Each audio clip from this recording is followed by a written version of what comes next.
बिस्मिल्लाहिर्रहमानिर्रहीम। अस्सलाम वालेकुम माय यूट्यूब फैमिली। आज की बहुत ही बेहतरीन रेसिपी है, बहुत ही एकदम से टेस्टी रेसिपी लेके आई हूँ मैं, जो है ढाबा स्टाइल भी बोल सकते हैं या रेस्टोरेंट स्टाइल भी बोल सकते हैं। बहुत ही सिंपल, इजी और झटपट बनाने की रेसिपी सिखा रही हूँ, जो सबकी तो फेवरेट होगी। चलिए देखिए, ये कैबिज है, बंद गोभी है, जो मैं बना रही हूँ है ना मंचूरियन, ग्रेवी वाली मंचूरियन बना रही हूँ। कैबिज मंचूरियन, वेज मंचूरियन, आप कुछ भी बोल सकते हैं। जिस तरह से ढाबों पे मिलता है, जिस तरह से रेस्टोरेंट में मिलता है, उसी तरह का टेस्ट लाऊंगी इंशाल्लाह ताला। देखिए, ये पूरा एक बड़ा सा फूल था, कैबिज था ये। इसको मैं इस तरह से कद्दूकस कर चुकी हूँ। देखिए इस तरह से। अगर आपके पास ग्रेटर है या चॉपर है तो आप उसी में भी कर सकते हैं। देखिए इस तरह का चॉपर, ये ग्रेटर भी रहता है। अब इसी की मदद से भी, अब इसी तरह से एक गाजर को मैं ग्रेट करके बता रही हूँ। इसी तरह से भी आप क्या कर सकते हैं, कैबेज को भी इस तरह से, गोभी को भी, बंद गोभी को भी इस तरह से कर सकते हैं आप, जिस तरह से मैं कर रही हूँ ना।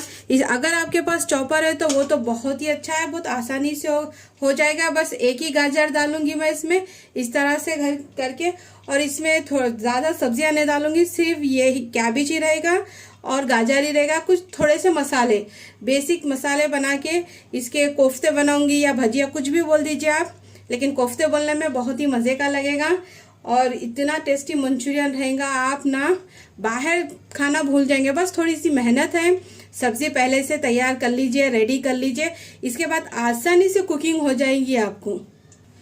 लीजिए, गाजर को अच्छी तरह से मैं इस तरह से ग्रेट कर चुकी हूँ। अगर आपको चॉपर है तो चॉपर में भी कर सकते हैं, मैं दोनों भी आपको बता चुकी हूँ। अब देखिए, इसी के अंदर अदरक जाएगा 2 इंच का, या तो मोटा मोटा कूट लीजिए या तो बारीक बारीक स्लाइस करके डाल दीजिए, आपको कैसा पसंद है उसी तरह से डालिए। अब हरी मिर्ची है, अब हरी मिर्ची आपके टेस्ट के हिसाब से लीजिए, तीखा आपको कितना पसंद, कम पसंद, तकरीबन ये 6 से 7 अदद है। इस तरह से बारीक बारीक चॉप कर लीजिए। और हरा धनिया है 1 मुट्ठी, कोतमीर। अब इन सभी चीज़ों को इसके अंदर डाल दीजिए, आपके हिसाब से कम या ज़्यादा आप कर सकते हैं। और इसी में मैं कुछ फ्लेवर भी दूंगी मसाले का।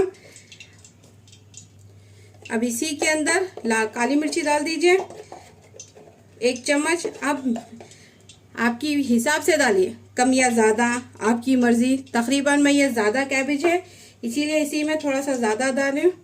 और 1 चम्मच नमक डाल दीजिए, नमक भी आपके टेस्ट के हिसाब से डालिए, कम या ज़्यादा बाद में ग्रेवी में भी जाएगा, क्योंकि ये मंचूरियन ग्रेवी बना रही हूँ मैं। और इसी में आधा चम्मच गरम मसाला पाउडर, आप चाहे तो डाल सकते हैं, लेकिन बिल्कुल ये भी ऑप्शनल है, आपकी मर्जी। और इसी में थोड़ा सा हल्का फूड कलर डालूंगी मैं। अगर ये आपके पास नहीं है तो कश्मीरी लाल मिर्ची जो रहती ना, वो तकरीबन 2 चम्मच भर के डाल दीजिए। वो तीखा बिल्कुल नहीं रहता, सिर्फ उससे कलर आएगा, तो वो ज़रूर डालिए आप। अब इसको अच्छी तरह से मिला लेंगे। इसके बाद इसमें ज़रूरत पड़ी तो अब इसी में चीज़ें और थोड़ा सा क्या चीज़ मिलाऊंगी वो बताऊंगी मैं आपको। अगर आप नमक अगर आपका पानी छूट गया या इसमें, तो आप क्या कर सकते हैं, इसको ड्राई भी कर सकते हैं। कपड़े में मलमल का कपड़ा ले लीजिए, लेके गोभी को नमक डाल के एक 10 मिनट के लिए रख दीजिए, इसका पानी पूरा निकल जाएगा। लेकिन इसकी ज़रूरत ही नहीं पड़ेगी, क्योंकि इसी में थोड़ी सी अपन बाइंडिंग भी देंगे कि ये एकदम से ज़बरदस्त अच्छी तरह से कोफ्ते के जैसा आ जाना चाहिए। देखिए ये अच्छी तरह से मिल चुका है। अब इसी के अंदर 1/4 चम्मच हल्का सा खाने का मीठा सोडा डाल दीजिए। अब इसको ना मैं, अब कोफ्तों को ये बिखरना नहीं, इसी के अंदर 4 बड़े चम्मच मैदा डालूंगी। मैदे से भी इसकी कोटिंग बहुत अच्छी हो जाएगी। और ये 4 बड़े चम्मच है, आप भी देख लीजिए मैं किस तरह से डाल रही हूँ। अगर जरूरत पड़ी तो और डाल देंगे। और साथ ही में अब इसमें क्रिस्पीनेस लाने के लिए, जो क्रंची क्रिस्पी रहते ना, वो लाने के लिए 4 बड़े ही चम्मच कॉर्नफ्लावर डालूंगी मैं इसी में, ताकि ये अच्छी तरह से अंदर से जूसी, बाहर से क्रिस्पी, इसका जबरदस्त सा क्रंच आना चाहिए। अब इन सभी चीज़ों को मिला लीजिए। मिला लेके इसके बाद देखिए, ये अगर आपका ये बैटर रेडी हो गया, कोफ्ते आपके बन रहे, तो ये बिल्कुल रेडी है। अगर नहीं है तो थोड़ा सा इसमें और थोड़ा सा मैदा 1 से 2 चम्मच डालने की ज़रूरत पड़ेगी आपको। अगर नहीं तो ये इनफ है। देखिए पहले मिला लीजिए। मीठा सोडा इसीलिए डाली मैं, अंदर से सॉफ्ट एकदम से आपके कोफ्ते बनेंगे और फूल के भी अच्छी तरह से थोड़ा सा बड़े हो जाएंगे। और ये मैं थोड़ा सा मीडियम साइज़ के बनाऊंगी, एकदम से बड़े बड़े नहीं बनाऊंगी। मंचूरियन छोटे छोटे अच्छे लगेंगे। पहले देख लूँगी मैं, अगर मेरे को ज़रूरत पड़ी तो और 2 चम्मच मैदा और 2 चम्मच कॉर्नफ्लावर डालूंगी मैं। अरारोट आपके पास जो भी है। और थोड़ी सी मेरे को ज़रूरत लग रही इसमें, लेकिन मैं थोड़ा सा और डालूंगी इसमें 2 चम्मच के उतना। देखिए और 2 चम्मच डाल चुकी हूँ मैं, दोनों भी 2-2 चम्मच। अब इसको फिर से मिला लूँगी। ये अच्छी तरह से ड्राई होना चाहिए, एकदम से आपका पानी एकदम से इसमें ज़रा भी नहीं रहना चाहिए। देखिए ये अच्छी तरह से मिला लेना इसको। और इसका कलर भी देखिए माशाल्लाह से कितना अच्छा दिख रहा है। अगर आपके पास कलर नहीं है तो मैं पहले ही बोल चुकी हूँ आपको, कोई बात नहीं, आप इसमें थोड़ा सा कश्मीरी लाल मिर्ची पाउडर भी डाल सकते हैं। देखिए ये रेडी हो चुका है और माशाल्लाह से इसके बॉल्स बन रहे। देखिए इस तरह से बनना चाहिए। ये रेडी है। अब पहले मैं क्या करूँगी, एक बॉल्स बना के इसको फ्राई कर लूँगी। पहले देखूँगी अगर ये बिखर रहा या नहीं बिखर रहा। अगर ये नहीं बिखरा तो ये परफेक्ट है। अगर थोड़ा सा बिखर रहा तो ये थोड़ा सा और मैदे की या कॉर्नफ्लावर की ज़रूरत रहेगी। चलिए ऑयल गरम कर लेंगे। देखिए मैं पहले एक मंचूरियन डाल के देख चुकी हूँ। अब इसको ज़रूरत नहीं पड़ेगी कोई और चीज़ की भी। माशाल्लाह से यही बिल्कुल परफेक्ट है। देखिए अब मैं इसी तरह से सारे बॉल्स बना के रेडी कर लूँगी। इसके बाद अच्छा सा इसको फ्राई कर लूँगी। पहले हाफ फ्राई करूँगी, इसके बाद फिर बाद में पूरा डीप फ्राई कर लूँगी। पहले ये बॉल्स को निकाल लेंगे, इसके बाद मैं सारे छोटे छोटे बॉल्स बना के आपको बताऊँगी। लीजिए तेल अच्छी तरह से गर्म हो चुका है और देखिए मैं सारे मंचूरियन सारे कोफ्ते बना के रेडी कर चुकी हूँ। अब एक एक करके मैं इसी के अंदर ऑयल में गरम तेल में छोड़ दूँगी और उसको हाई फ्लेम पे तल लीजिए। फ्लेम को कर दीजिए हाई फ्लेम पे ही इसको पका लीजिए। इसको हाफ डन फ्राई करिए, बाद में फुल डन करेंगे। पहले सारे कोफ्तों को फ्राई कर लूँगी मैं, इसके बाद फिर मैं आपको बताऊँगी। देखिए तकरीबन इसको फ्राई करके मेरे को 5 मिनट हो चुके हैं और ये अच्छी तरह से हो चुके हैं, हाफ डन हो चुके हैं। अब इसको निकाल लूँगी और ये गर्माहट से ही और अच्छी अंदर से पक जाएंगे। जिस तरह से आप होटल में जाएंगे खाएंगे तो थोड़ा सा हाफ आपको तल के बाद में रख देंगे। उसके बाद जब ऑर्डर करते हैं ना आप, इसके बाद फुल डन करके क्रिस्पी करके मंचूरियन दे देते हैं आपको। अब ये रेडी है, अब इसको निकाल लीजिए। इसी तरह करके मैं सारे कोफ्तों को तल लूँगी। इसके बाद मैं फिर आपको फिर इससे और एक बार जिस तरह से फ्राई करते हैं ना वो भी बताऊँगी। लीजिए तकरीबन मैं इसको साइड में रख चुकी थी तल के एक आधे घंटे के लिए। अब ऑयल फिर से गरम कर चुकी हूँ मैं। अब इसी में लो फ्लेम पे या मीडियम फ्लेम पे तकरीबन इसको 5 मिनट के लिए फ्राई कर लूँगी अच्छी तरह से। ये अंदर से और अच्छी तरह से पकना चाहिए, तब तक इसको अच्छी तरह से फ्राई कर लूँगी मैं। और थोड़े से मैं पहले फ्राई करके रख चुकी थी। देखिए इस तरह से कलर आना चाहिए और ये बिल्कुल क्रिस्पी और अंदर तक अच्छी तरह से पक चुके हैं। अब इसको भी इसी तरह से अच्छी तरह से कलर ला लूँगी मैं, फ्राई कर लूँगी अंदर तक पकने तक। चलिए इसके बाद इसकी ग्रेवी रेडी करते हैं। लीजिए ये रेडी हो चुका है। देखिए अच्छी तरह से फ्राई हो चुका है। अब इसको निकाल लीजिए। अब देखिए मैं सारा तेल निकाल चुकी हूँ। अब थोड़ा सा तेल इसमें डाल चुकी हूँ। अब इसको जब भी बना रहे ना ग्रेवी इसकी, तो हाई फ्लेम पे ही बनाइए, क्योंकि चाइनीज़ खाना हाई फ्लेम पे ही बने जाता। अब इसी के अंदर देखिए लहसुन है, अदरक है, हरी मिर्ची है। हरी मिर्ची सब अपने टेस्ट के हिसाब से लीजिए। अब ये अदरक को डाल दीजिए और लहसुन को डाल दीजिए। लहसुन मैं थोड़ा सा मोटा मोटा कूट के ली हूँ और हरी मिर्ची मैं ये पूरी साबित डाल रही हूँ। आप चाहे तो तीखा आप कम या ज़्यादा भी कर सकते हैं आपके टेस्ट के हिसाब से। अब इसको अच्छी तरह से हाई फ्लेम पे ही भून लीजिए। एकदम से हाई फ्लेम पे ही बनाना चाहिए ये चाइनीज़ खाना। अब इसको अच्छी तरह से इसकी कच्ची बू थोड़ा सा लाइट जाने तक अच्छी तरह से पका लीजिए। अब देखिए ये थोड़ा सा पक चुका है। अब इसी में एक प्याज डाल दीजिए।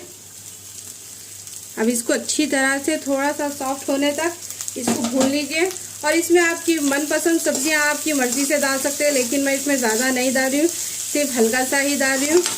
और जब भी जो भी चीज़ डाल रहे हैं जल्दी जल्दी कर लीजिए, इसीलिए पहले से ही आप इसकी चॉपिंग करके इसको कट करके हर वो चीज़ को रख दीजिए, ताकि आप थोड़ा सा भी मिस ना होना चाहिए, क्योंकि थोड़ा सा कुछ भी इधर उधर हो गया तो आपका चाइनीज़ खाना अच्छा नहीं बनता। इसीलिए इसको हाई फ्लेम पे ही पकाते। थोड़ा सा जल भी गया तो अच्छा नहीं दिखेगा। देखिए प्याज हल्का सा चॉप थोड़ी सी सॉफ्ट हो चुकी है। अब इसी के अंदर शिमला मिर्च बारीक कट करके पूरी एक डाल दी मैं साबित। अगर आपके पास येलो और रेड वाली है तो वो भी डाल सकते हैं आप, आपकी मर्जी। मेरे पास नहीं है तो मैं नहीं डाली, तीनों भी डाल सकते हैं आप। अब इसको भी अच्छी तरह से हाई फ्लेम पे ही भूनूंगी मैं।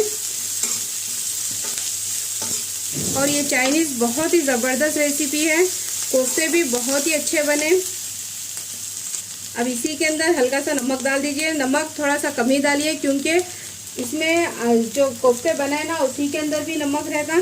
और इसी में थोड़ी सी आधी चम्मच से भी, अगर आपको ज़्यादा तीखा पसंद है तो आप ज़्यादा भी डाल सकते हैं। लाल मिर्ची काली मिर्ची डाल दीजिए।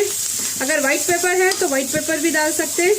अभी मेरे पास वाइट पेपर नहीं है तो इसीलिए मैं हल्का सा काली मिर्ची डाल रही हूँ।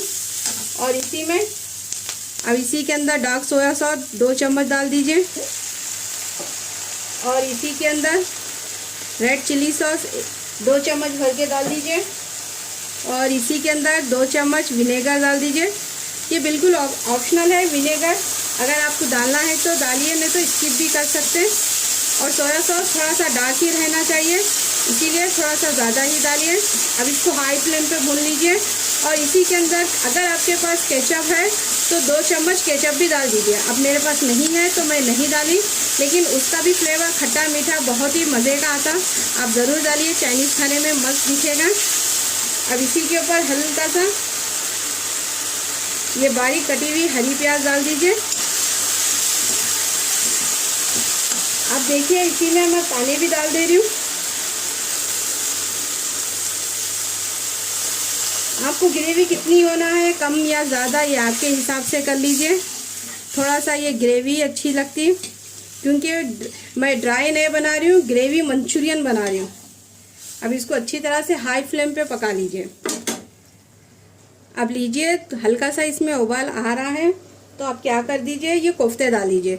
लोग बात जने क्या करते हैं, पहले ही ग्रेवी को गाढ़ी कर लेते हैं, लेकिन हल्का सा थोड़ा सा इसी के अंदर भी, मंचूरियन के अंदर भी थोड़ा सा लाइट इसके अंदर इसका पूरा मसाला सब जब्स होना चाहिए, इसीलिए मैं पहले ये डालती हूँ। उसके बाद फिर मैं कॉर्नफ्लावर का घोल डालूंगी। पानी अच्छी तरह 1 चम्मच कॉर्नफ्लावर ले लीजिए, पानी में इसका घोल रेडी कर लीजिए। इसके बाद इसके अंदर हल्का हल्का इसको गाढ़ा बना दूंगी। देखिए इसको पकते हुए 3 से 4 मिनट हो चुके हैं और हल्की सी ग्रेवी भी देखिए गाढ़ी हो चुकी है। अब इसी के अंदर कॉर्नफ्लावर का पानी डाल दीजिए। देखिए ये तकरीबन 1 चम्मच भर के मैं कॉर्नफ्लावर ले चुकी हूँ।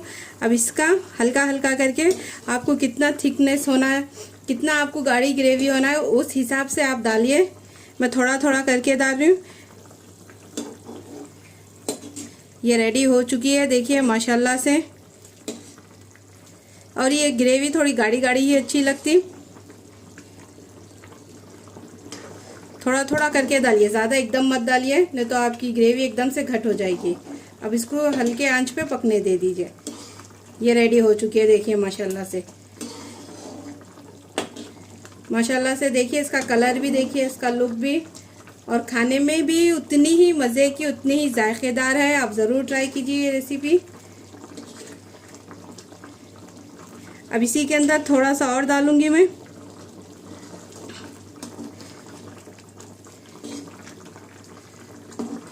अब ये रेडी हो चुकी है। देखिए जो भी कर रही हूँ मैं हाई फ्लेम पे ही कर रही हूँ, फ्लेम को जर्री भी लो नहीं करी मैं, बिल्कुल कम मत करिए, नहीं तो आपकी ग्रेवी अंदर से पक जाए, वो थोड़ी सी ख़राब हो जाएगी, एकदम से घट हो जाएगी। अब चूल्हे को कर दीजिए बंद।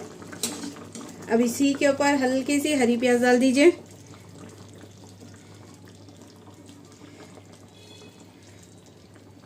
अब ये रेडी हो चुकी है। अब इसको सर्व करके बताऊंगी मैं आपको।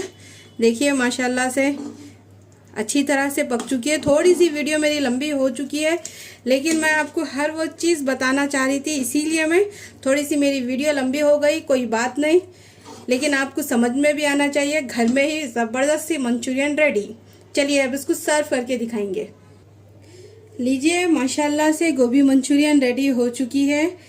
बहुत ही मज़ेदार, बहुत ही जायकेदार बनी। मेरे ही मेथड से बनाई है, आपको ज़रूर पसंद आएगी। अगर मेरी रेसिपी पसंद आए तो प्लीज़ मेरे चैनल को कीजिए सब्सक्राइब, लाइक कीजिए, मेरी रेसिपी को शेयर कीजिए ज़्यादा से ज़्यादा। कोई और भी रेसिपी सीखना है तो मुझे कमेंट बॉक्स में जाके बोलिए, इंशाल्लाह मैं ज़रूर आपको बनाना सिखाऊंगी। प्लीज़ मुझे ज़्यादा से ज़्यादा सपोर्ट कीजिए। आप सभी का सपोर्ट होना मुझे बहुत ज़रूरी है। चलती हूँ, दुआओं में याद रखिए। अल्लाह हाफिज़। और एक बहुत ही बेहतरीन धमाकेदार रेसिपी लेके आऊँगी। अल्लाह हाफिज़।